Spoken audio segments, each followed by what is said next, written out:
है। कश्मीर में आज कोविड की 2 अमवात, बारामूला से, कुपवाड़ा से।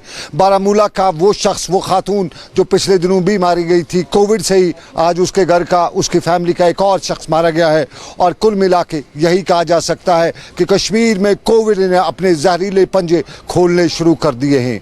कल की बात आपको याद होगी, लेकिन आज की बात भी वही, यानी कल भी अमवात से, आज भी अमवात से। और आज अब तक की सबसे नौजवान की जो कोविड से मौत वाक़ा हुई है उसका ताल्लुक कुपवाड़ा से है। कल शाम गए उसे श्रीनगर के एसएमएच हॉस्पिटल भर्ती कराया गया था और बाद में मालूम हुआ कि वो ज़िंदगी की जंग यहाँ फ़ौरन ही हार बैठा इस कोविड के ख़तरे से, इस कोविड की लड़ाई से। ये एक पहलू ज़िंदगी का, लेकिन इसी पहलू के पस मंज़र में सबसे बड़ी बुरी खबर ये भी है कि श्रीनगर में कोविड के खिलाफ लड़ने वाले पहले शख्स, सबसे ज्यादा ताकत से लड़ने वाले शख्स डॉक्टर नवीद नज़ीर भी पॉजिटिव हुए हैं।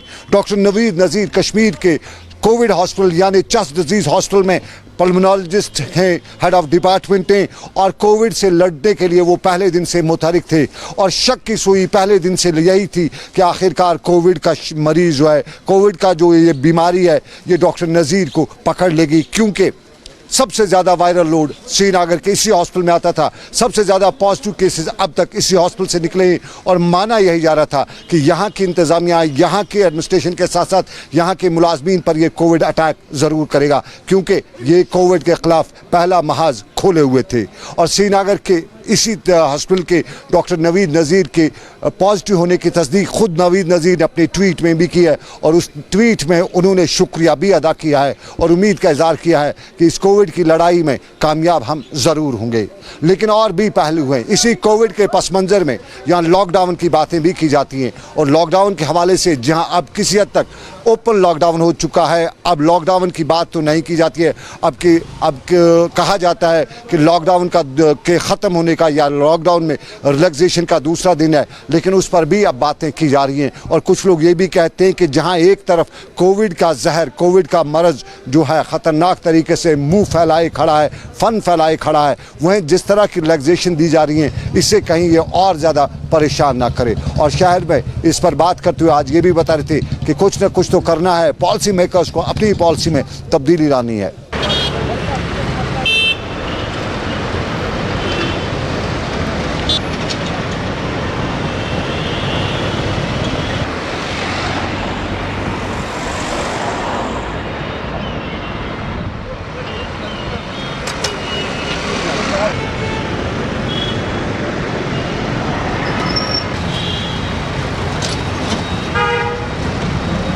लॉकडाउन के दौरान श्रीनगर की सूरत हाल और श्रीनगर की सूरत हाल में आम लोगों का अपना रद्दअमल। लेकिन हम इस वक्त श्रीनगर हवाई अड्डे के बाहर के मार्केट पे खड़े हैं और बाहर के मार्केट का हाल अहवाल कुछ यूँ है।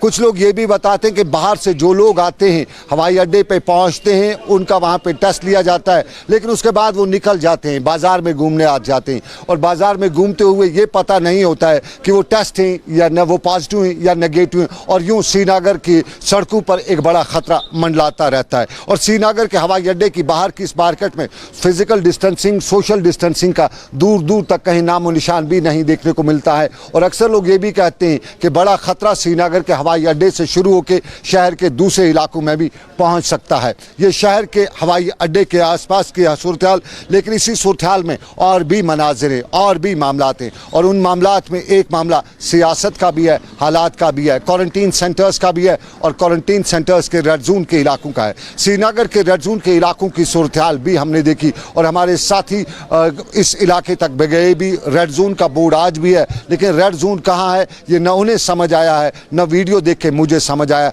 और दिन भर अगर शहर में हम जाते हैं तो हमें भी समझ नहीं आता है कि क्या है रेड जोन, किस तरह की सूरत हाल है। मीर हिलाल हांजूरी एक रेड जोन के इलाके में आज गए थे, बोर्ड तो है लेकिन सूरत हाल मीर हिलाल हांजूरी बता रहे हैं। इस वक्त हम छानपुरा इलाके में हैं, रेड जोन का हाल आपको दिखा रहे हैं और अपने कैमरामैन से गुजारिश करना चाहूँगा कि वो दिखाएं Iqbal colony, Chanapora, Srinagar, pin code भी लिखा हुआ है। नीचे जो बैनर लगा हुआ है उस पर रेड जोन मोटे मोटे अल्फाज में लिखा हुआ है, जो रिस्ट्रिक्टेड जो है एंट्री है, लेकिन ये अंदाज़ा आप लगा सकते हैं कि रिस्ट्रिक्टेड कैसे हैं। सिर्फ बैनर यहाँ पर है, कोई भी फोर्सेज एहलकार जम्मू कश्मीर का पुलिस यहाँ पर तैनात है, तो फिर रिस्ट्रिक्शंस किससे कहते हैं। यहाँ दाईं तरफ मैं आपको दिखाना चाहूँगा, ये मेन रोड है जो चाड़ूरा की तरफ जाता है, बाईपास भी जाता है, लेकिन दूसरी जानब से ये लाल चौक की तरफ जाता है, रामबाग की तरफ जाता है। आधे रास्ते पर ये बैरिकेड्स यहाँ पर खड़ी हैं, दोनों अतराफ से, उस साइड से भी और इस साइड से भी, लेकिन बीच का जो रास्ता है ये आने और जाने का है, यानी यहाँ से गाड़ियाँ गुजर सकती हैं, इन्हें कोई प्रॉब्लम नहीं है। लेकिन रिस्ट्रिक्शन से क्या मुराद है? रिस्ट्रिक्शन से क्या यही मुराद है कि जो ये गली अंदर जाती है जिसे रेड जोन करा दिया गया है और यहाँ पर कोई तैनात ना रहे? क्या रेड जोन से ये मुराद है कि यहाँ पर बैनर खड़ा करना है और लोगों के दिलों में थोड़ा सा खौफ डालना है कि जनाब अपने अंदर नहीं जाना है?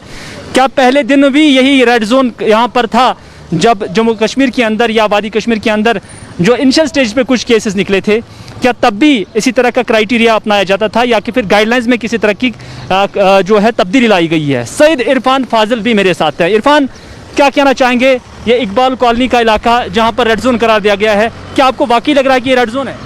देखिए हिलाल, टू बी वेरी ऑनेस्ट, ये ख़तरनाक सिचुएशन है इस वक्त, और इस सिचुएशन को लेकर जहां पर आपने मेन रोड पर रेड जोन के बैरियर्स लगाए हैं, उसी रेड जोन को आप देखिए कि कितनी मूवमेंट है, और इस डिज़ास्टर मैनेजमेंट की तरफ से जो यहां पर खुसूसन इंडिकेशंस दी गई है, कहीं कोई नहीं लग रहा है। अभी अब मैं अपने कैमरा पर्सन से ही गुजारिश करूंगा कि आप देख सकते हैं कि यहाँ पर लेबरर्स भी काम कर रहे हैं हिलाल, आप देखिए लेबरर्स और साथ साथ लोग भी बाहर काम कर रहे हैं, और इसके साथ साथ कह सकते हैं कि बहुत बड़ी एक लापरवाही है, जबकि छानपोरा का ये मेन रोड है जो कि कनेक्ट करता है शरार शरीफ का यही रास्ता है, लाल चौक का भी यही रास्ता है, उसके बावजूद भी आप देखिए यहाँ कोई सिक्योरिटी को कोई एहलकार ही नहीं है, यहाँ पर कोई पुलिस ऑफिशियल तैनात नहीं है एटलीस्ट ये बोलने के लिए कि कम से कम ये रिस्ट्रिक्टेड एरिया है। अब रिस्ट्रिक्टेड को नाम का रह गया, आप देखिए यहाँ से हल्की फुल्की मूवमेंट नहीं है बल्कि अच्छी खासी मूवमेंट है।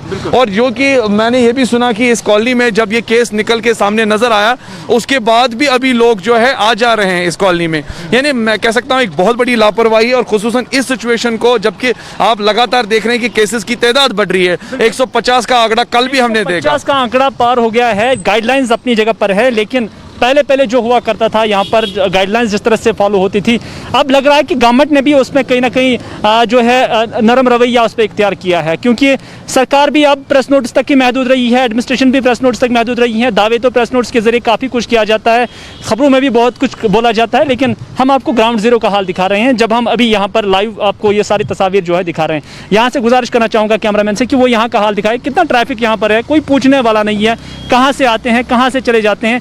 रेड जोन तो आपने दिया है, रेड जोन से इनका गुजर है, और रेड जोन में क्या कुछ होना चाहे वो कहीं पर जो है दिखाई नहीं दे रहा है, यानी सब कुछ। हिलाल, आपने ये जरूर देखा होगा कि जब रेड जोन स्टार्ट किया गया था तो कितना रिस्ट्रिक्टेड कर दिया था, वहां खाने पीने की किल्लत थी, लोग परेशान थे। उसके बाद सरकार ने ये भी कहा था कि रेड जोन का मतलब हो गया हाई अलर्ट। अब आप हाई अलर्ट को लेकर देखिए ये कौन सा अलर्ट थे, लोग तो मुझे लगता है टस से मस है।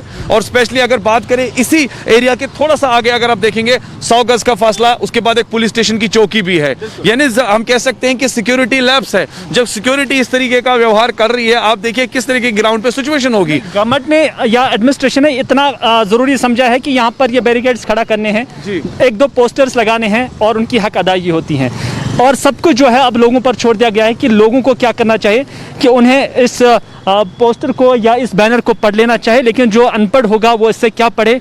तो ज़रूर ये चीज़ें जो है आपकी नोटिस में भी हम लाने जा रहे हैं कि जो लोग अनपढ़ होंगे वो इस बैनर को क्या पढ़ेंगे, उन्हें क्या पता है कि ये रेड है, क्या इसका कलर रेड है तो इस वजह से इसे रेड जोन करा दिया गया है, या कि फिर वो चीज़ें भी अहम है क्योंकि ये आप देख सकते हैं ये रेड जोन से ये गाड़ी आ गई है, कोई इनसे पूछने वाला नहीं। हालांकि मास्क तो उन्होंने लगाई है अपनी सिक्योरिटी के लिए, ये जो एहतियाती तदाबीर हैं उनको अपनाया है। अगर आप देखिए मोहल्ला कमेटी को लेकर यहाँ पर देख रहे होंगे कि व्यूअर्स आप भी देख रहे होंगे, मोहल्ला के जितने भी यहाँ प्रेसिडेंट साहिबान हैं, अगर इनमें वो शऊर होता ये खुद इनिशिएटिव लेते। देखिए जैसे हम कहते हैं बार बार सरकार नहीं कर रही है, लोगों का यहाँ पर बहुत इंपॉर्टेंट स्टेप बनता है कि वो खुद निकलते और इस बीमारी को रोकने के लिए वो खुद इनिशिएटिव ग्राउंड पर लेते, लोगों को समझाते ताकि ये रास्ता बंद कर। हम देख रहे हैं वो भी यहाँ कहीं दिखाई नहीं दे रहे हैं, यानी कह सकते हैं जब बड़ा गलती कर रहा है तो छोटे का कसूर नहीं। सिविल एंड से हमेशा ये कोताहियां देखी जाती हैं, लेकिन जो सरकार है उनके लिए गाइडलाइन होती है, उस गाइडलाइन को फॉलो करते हैं, लेकिन अगर गवर्नमेंट ही या एडमिनिस्ट्रेटिव लेवल पर ही इसकी वायलेशन हो जाए तो फिर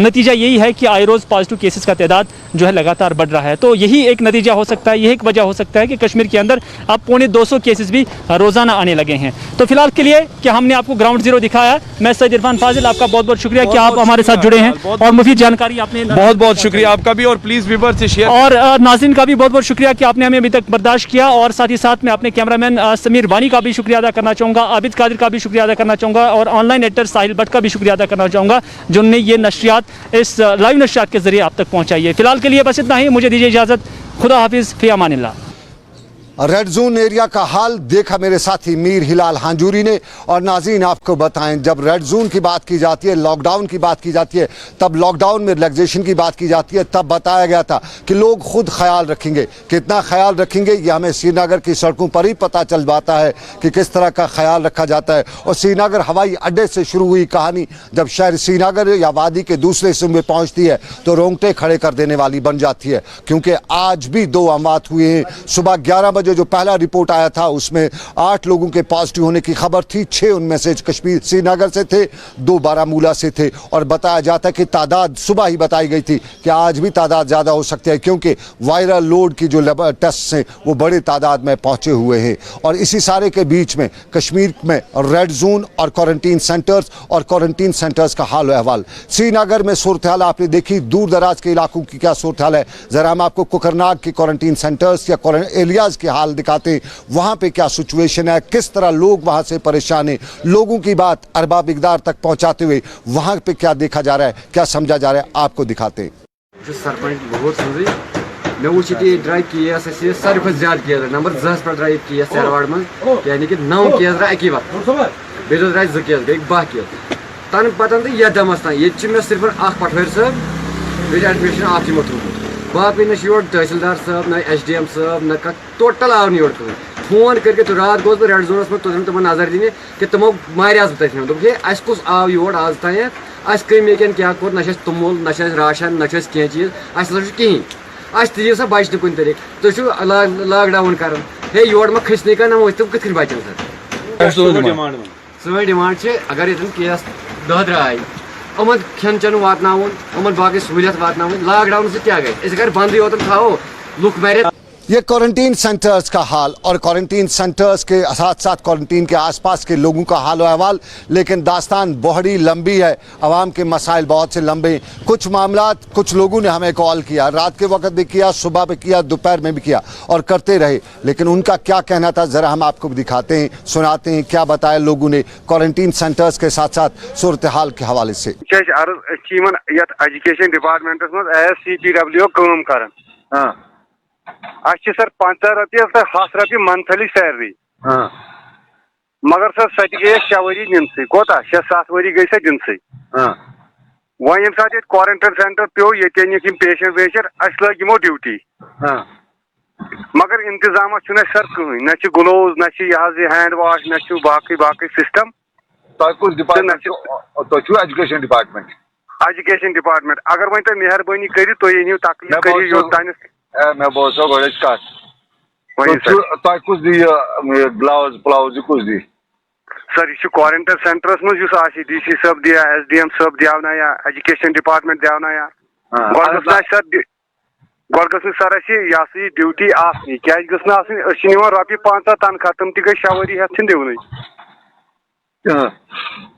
तो तव मूजूब सर कर तनख्वाह दिवान न तुम कत वन CPW तुम कत पे वन गो वन तुम यह तमें फिक्र सर ना जोन वाले वन जोनल एजुकेशन अफसर डूरू या SDM साहब जन तुम लागन ना ड्यूटी जन यम हाव अहन मसल तुम 6 वरी पे गो तनख्वाह रोटमुत सर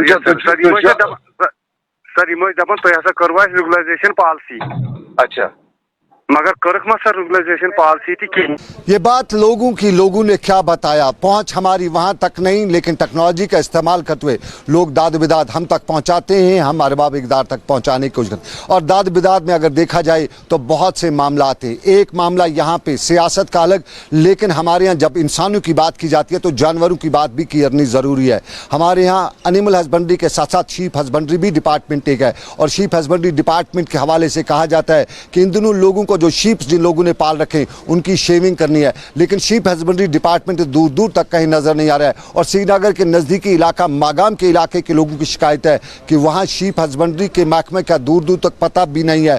और इन दिनों जब लोगों को उन अपनी शीप्स की जो शेविंग करनी है उसके लिए जो मशीनरी है वो सरकार के पास है, लेकिन सरकार वो मशीनरी नहीं दे रही है। कुछ लोगों को दे रखी है, लेकिन उन लोगों को जहाँ कहा जाता है कि उनका अपना कुछ असर रसूख है या कुछ कमाई का जरिया कहीं तो नहीं है। ये लोगों लोगों का इल्ज़ाम, लेकिन ये इल्ज़ामात के बीच में हम सियासत की बात भी करेंगे। और उमर के ट्वीट में भी आज इल्ज़ाम लगा है और सरकार बनाए जाने के हवाले से जो खदशात या जो बातें सोशल मीडिया पे की जा रही थी उस पर उमर अब्दुल्ला ने ट्वीट करते हुए बताया है कि कहाँ गई तारीख, कहाँ गई सरकार। बराह रास्त उमर अब्दुल्ला ने नाम तो नहीं लिया है, लेकिन दबे लफ्ज़ों में उमर के उस ट्वीट में ज़ाहिर हो रहा है कि सवाल उठ रहा है अल्ताफ़ बुखारी के हवाले से बनाई जाने वाली सरकार, एडमिनिस्ट्रेटिव काउंसिल या सरकार का, और सवाल उमर अब्दुल्ला ने उस पर उठाते हुए मीडिया पर भी सवाल उठाए कि कहाँ क्या वो खबरें प्लांटेड तो नहीं थी उमर का मीडिया। लेकिन खबरें ये भी गश करिए कि अभी इसके इम्तिहान और भी हैं, अभी बहुत कुछ देखना है। ये कब देखना होगा ये वक्त बताएगा। लेकिन पीडीपी के हलकों में इन दिनों न सरकार की बात की जा रही है न किसी और मामले की, बल्कि बात वहाँ पे सिर्फ की जा रही है तो कब महबूबा मुफ्ती को रिहा किया जाएगा और कब महबूबा मुफ्ती मैदान में आएगी। पीडीपी हलकों का ये भी मानना है कि जब महबूबा मुफ्ती मैदान में आएगी तो कहीं को नाकों के चनू चबाने पर मजबूर भी करेगी। और कई लोगों के हवाले से ये भी बताया जाता है कि बात जो भी करते हैं पीडीपी के लीडर आज वो सिर्फ महबूबा मुफ्ती की रिहाई के को लेकर करते हैं। मोहम्मद यासीन पीडीपी के सीनियर लीडरान में भी शुमार होते हैं, उनने भी बात की और शुरुआत उनकी बात की महबूबा मुफ्ती की रिहाई के साथ ही थी। 5 अगस्त से लगातार हमारे पार्टी प्रेसिडेंट मोहतरमा महबूबा मुफ्ती साहबा अलॉन्ग विद बाकी लीडर्स पीएससी के तहत बंद है। ये नाइंसाफी है, ये सरासर जमहूरियत का कत्लेआम है। तो क्या चाहते हैं? हम चाहते हैं जितने भी हमारे पार्टी के लीडर अलॉन्ग विद हमारे पार्टी प्रेसिडेंट मोहतरमा महबूबा मुफ्ती साहबा उनकी रिहाई, और जो हमारे जम्मू कश्मीर के जेलों में बच्चे बुजुर्ग बंद हैं उनको भी जल्द अज जल्द रिहा करना चाहिए। लेकिन हमने जब सियासत की बात की तो हमने कल आपको दिखाया था, हमारे साथ कल एक रियासत के एक जाने माने मौलवी डॉक्टर समीर कौल ने कल हमारे साथ कोविड पे बात की थी। सियासत में भी वो है और आज हमने उनसे सियासत पर भी बात की, कश्मीर की सियासत पर भी बात, और कश्मीर की सियासत के हवाले से उन्होंने हमें जो कुछ बताया हम आपको दिखाते हैं। अगर आज आप इसको एक ऑडिट एक ऐसी चीज़ होती है जो हम चाहते हैं, जो हम साइंस में करते हैं, अपनी नीतियों में करते, अपने सोचने के अंदाज में, जो हमने पास्ट में किया होता है या अपने काम में करते हैं, आप भी करते होंगे, आपकी कंपनी भी करती होगी, हर डिपार्टमेंट ऑडिट करता है। और आज अगर आप उस चीज़ को ऑडिट करें तो मुझे लगता है आज जम्मू कश्मीर का आवाम भी ऑडिट कर रहा है कि हमें क्या हासिल हुआ पिछले सालों में, पिछले 30 सालों में, और गवर्नमेंट ऑफ इंडिया को भी करना चाहिए और कर भी रही होगी, ऑडिट कर रही होगी कि भाई जो नीतियां हमने जम्मू कश्मीर की तरफ या उधर के लोगों की तरफ अपनाई, have they paid us any dividends at all. I think दोनों उस फेज में इस वक्त है कि सोच रहे हैं कि हमें क्या करना चाहिए, क्योंकि सिचुएशन हमने भी बड़ी ट्राइज की, हमने भी बड़े लीडर यहाँ बनाए, हमने भी बड़ी पार्टियां उगली, हमने भी लोगों को सपोर्ट किया, हमने भी गवर्नमेंट्स और करके देख लिया, क्योंकि कई लोगों का यह मानना था कि भाई हमारे सर पे बड़ी देर से ये पार्टियां और गवर्नमेंट बैठी हैं, कुछ नया कीजिए, नया बनाइए। जैसे अभी तक बीजेपी तो बोलती है, थकती नहीं, बोलते कि वहाँ नॉन पीडीपी नॉन एनसी ये गवर्नमेंट है, नया बनाएंगे, नया चाहते हैं। पॉलिटिकल एक्सपेरिमेंटेशन करने का वक्त होता है। मैं आपको ये विदाउट एनी हिचक कहना चाहता हूं, आज वो वक्त नहीं है पॉलिटिकल एक्सपेरिमेंटेशन का। We can't afford it. We need a tested democratically elected government in Jammu and Kashmir. The sooner the better. Sooner the better for the people. You being the part of the national conference, कहीं आप ये तो नहीं कहते कि we need national conference? मुझे लगता है कि ये सवाल जो आप मुझे पूछ रहे हो तो मैं इतनी हल्के से इसका जवाब नहीं दूंगा, और जो मैं जवाब दे रहा हूँ बिल्कुल सच दे रहा हूँ। अगर मैं आपको पूछूं सनम, सच मुझे नहीं पता आपकी पॉलिटिकल एफिलिएशंस क्या है, मैं आपको पूछूं as a journalist I don't have any political affiliation as a journalist. So I am happy to hear that. So therefore I am asking your question. आपके ऑप्शंस क्या हैं? What are your options? Realistically that's what I said. Jammu Kashmir का अवाम भी अपनी जगह इस वक्त audit करता होगा कि भाई हमको अपने पुराने अच्छे नहीं लगते थे, लेकिन उसके बाद हासिल क्या हुआ? खोया ही है, जो कुछ गया हाथों से ही निकला है। तो सोचना जरूर होगा कि एक्सपेरिमेंटेशन हमने भी की, नए लोग नई पार्टियां देखने की कोशिश, लेकिन हुआ क्या उससे? They would also have realised audit जरूरी है। एंड आई एम हैप्पी कि हम लोग कर रहे हैं यहाँ पे कि ultimately you require somebody a known devil, tested, उसकी लेवल्स ऑफ रिस्पॉन्सिबिलिटी और उसकी डिटेल्स पता। It wasn't so bad. Being a Kashmiri, though I'm a journalist, I should not say that. Like, I'm a Kashmiri first. As a Kashmiri आज ये भी सोचा जा सकता है ना कि हमने नेशनल कॉन्फ्रेंस को आजमा लिया, उनने कुछ अच्छा नहीं किया, उनको रिजेक्ट कर दिया, पीडीपी को आजमा लिया, उनको रिजेक्ट कर दिया, कांग्रेस को भी आजमाया कुछ टाइम के लिए, उनको भी रिजेक्ट कर दिया, नए किसी को मौका दें। वो भी आपने करके देख लिया। ये अब मैं आपको बता रहा हूं कि वो फेज भी आपकी ओवर हो गई। जब आपने वो जो आप मुझे बता रहे हो, जो लॉजिकल कि मैं कोई नया करके देखूं, आपने सब करके देख लिया, आपने सजाद लोन करके देख लिया, आपने अल्ताफ बुखारी भी करके देख रहे हो, आप और भी करोगे। लेकिन मैं आपसे ये कह रहा हूं, ये वक्त नहीं है। This state is going through a dire time. What is the governance? You are here, tell me, is there any govern? हाँ, कोरोना का टाइम है, लेकिन आप हर एक चीज कोरोना की बिन में मत डालो कि ये भी नहीं हुआ कोरोना, ये भी नहीं हुआ कोरोना, मेरे पास पैसे नहीं है corona. That's not true. We are using that as a shock absorber, as a bin. अब उसके लिए हर गवर्नमेंट अपनी नाकामियां कोरोना में छुपाएगी। सवाल यह है कि वो फेज ओवर हो चुकी है। आज अब सच सच बात करो। हर आदमी और फर्द जम्मू कश्मीर में अपने से सच बात करता होगा, पूछता होगा कि मैं क्या ओस, मैं क्या गो, मैं क्या जिकोर। And it was a process. ये होना भी जरूर था मेरे हिसाब से, ये साइकिल था, क्योंकि जो वहमो गुमान हमारे हैं, जब तक वो निकले नहीं और प्रैक्टिकली आपने उनका हिसाब किताब नहीं देखा, तब तक वो वहमो गुमान होके ही रहते। लेकिन today you are at least clear that you had some old was gold. It wasn't so bad. We grew impatient with it. Yes, there required to be changes and they could have come in. हुआ क्या? एक party से दो पार्टियां बनी, आज दो party से आप तोड़ के 3, 4, 5 बना रहे हो। Fractionation, is fractionation an answer to anything? No sir. But this fractionation is imperative for the government policies of India. They think, or in between some of them may have thought so, but I don't think they would believe that, because अगर वो भी और अक्ल वाले लोग हैं, मैं कई लोगों से, बड़े अक्ल वाले लोग हैं, they are paid to do that. Secretaries, ISs with great brains, they sit and chart all this, and when they do that, I'm sure वो भी ये उनको भी समझ आ गई होगी फ्रैक्शनेशन के खतरे भी बहुत हैं, फ्रैक्शनेशन में डिसिपेशन भी बहुत है, फ्रैक्शनेशन में ज़ाया भी बहुत कुछ हुआ। और मिला क्या? उनको क्या मिला? Is this place settled down today? No, it is not. What is the level of governance? We one-sided executive governance, 4 police अफसर, 4 सेक्रेटरी से आप गवर्नमेंट चला रहे हो, और आप यहाँ लोग आपको अगर अभी प्रॉब्लम हो जाए, where is your representative? He is defunct. Public representative whose whole aim in life is to redress your grievances, where is he? Yeah, she. They are defunct. System is defunct. It needs to be got back on rails. Government of India alone does not have to do it. You and me have to do it also, because we are the second party. हमको भी तो देखना है कि हमने अपनी जिंदगी और अपनी गवर्नेंस और अपनी डे टू डे लाइफ कैसे सुधारनी है। तो दोनों से करके होगा। हमको भी समझ आ रहा है, I am sure government of India को भी ये समझ आया होगा कि उसके पास क्या ऑप्शंस हैं यहाँ पर। And I am again saying, tested, tried and a known devil and a responsible government. Old की पॉलिसीज जो हैं उन्हीं की वजह से सब कुछ हुआ, लोग यही इल्ज़ाम कहते हैं।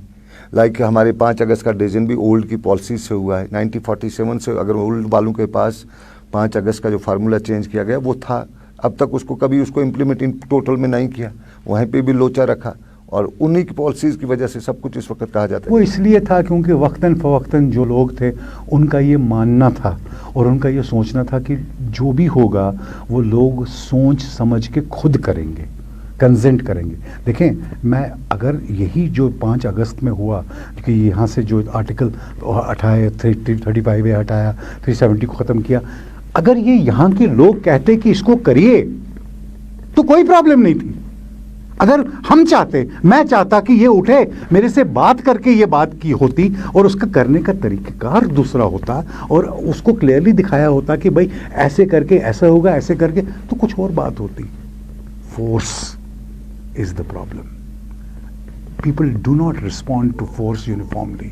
और different communities और different लोगों की सोच, हर आदमी फोर्स, जब उसके ऊपर फोर्स आती है वो differently respond करता है।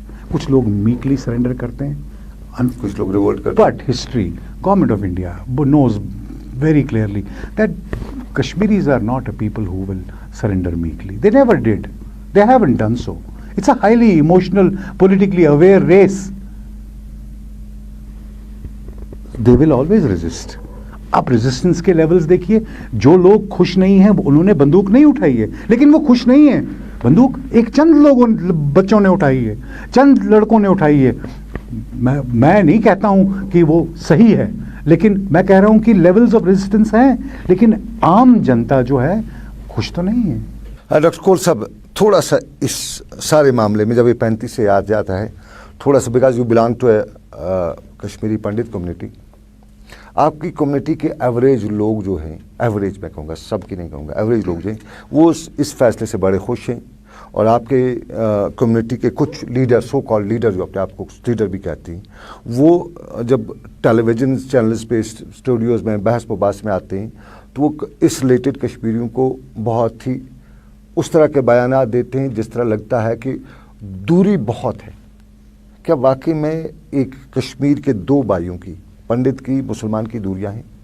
जब आप उन 4 कश्मीरी पंडित लोगों की जो टीवी पे जाके जो है एनिमोसिटी की बातें करते हैं, उनकी बात करते हो, तो ये वो लोग हैं जो वो छोटा एक फ्रिंज एलिमेंट है जो अपने आप को अलाउ करता है यूज होने के लिए, इस चीज के लिए, according to a political game plan of a particular party.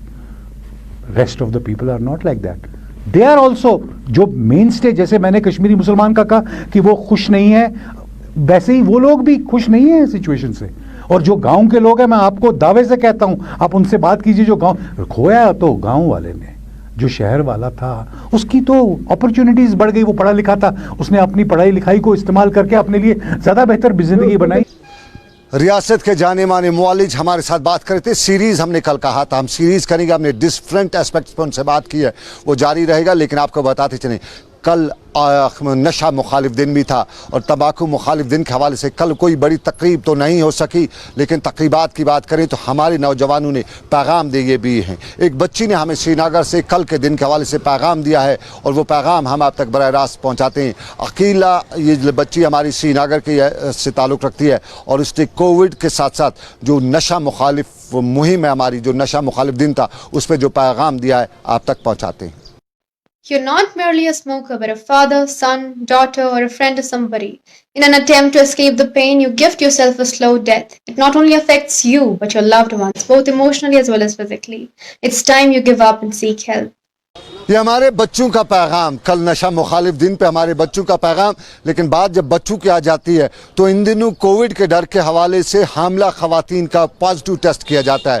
लेकिन हमने कल भी बताया, हम आज भी याद दिला रहे हैं कि श्रीनगर के LD अस्पताल के आसपास कुछ नर्सिंग होम्स हैं जो कोविड के टेस्ट के नाम पर उन लोगों का जो टेस्ट करते हैं, बताया जाता है कोई कोविड का टेस्ट नहीं होता, और वो टेस्ट जो है उसके 1200 रुपये वो चार्ज करते हैं। अक्सर हमें मालूम हुआ है कि उस टेस्ट की रेट जो होती थी अब तक 250 रुपये हुआ करती थी, लेकिन कोविड की इस महामारी में इन नर्सिंग होमों ने रेट जो है वो 1200 लगा दिया है। और साफ जाहिर है नाजायज़ मुनाफाखोरी की ये भी एक कोशिश है, एक मिसाल है जो कश्मीर वादी में इन दिनों ली जा रही है। और हमने पहले भी दवा फरोश के हवाले से कहा था कि बहुत कमाया है उन्होंने इस कोविड के दौरान, उनकी दुकान कभी बंद नहीं है, कम से कम वो अपने मुनाफा तो अदा कर सकते हैं। आज भी दवाई कश्मीर में या यूँ कहें श्रीनगर में ये दवा फरोश जो हैं वो उस कीमत पर बेचते हैं जो एक आम आदमी के पहुँच से दूर रहती है। उम्मीद और इसी उम्मीद पर दुनिया भी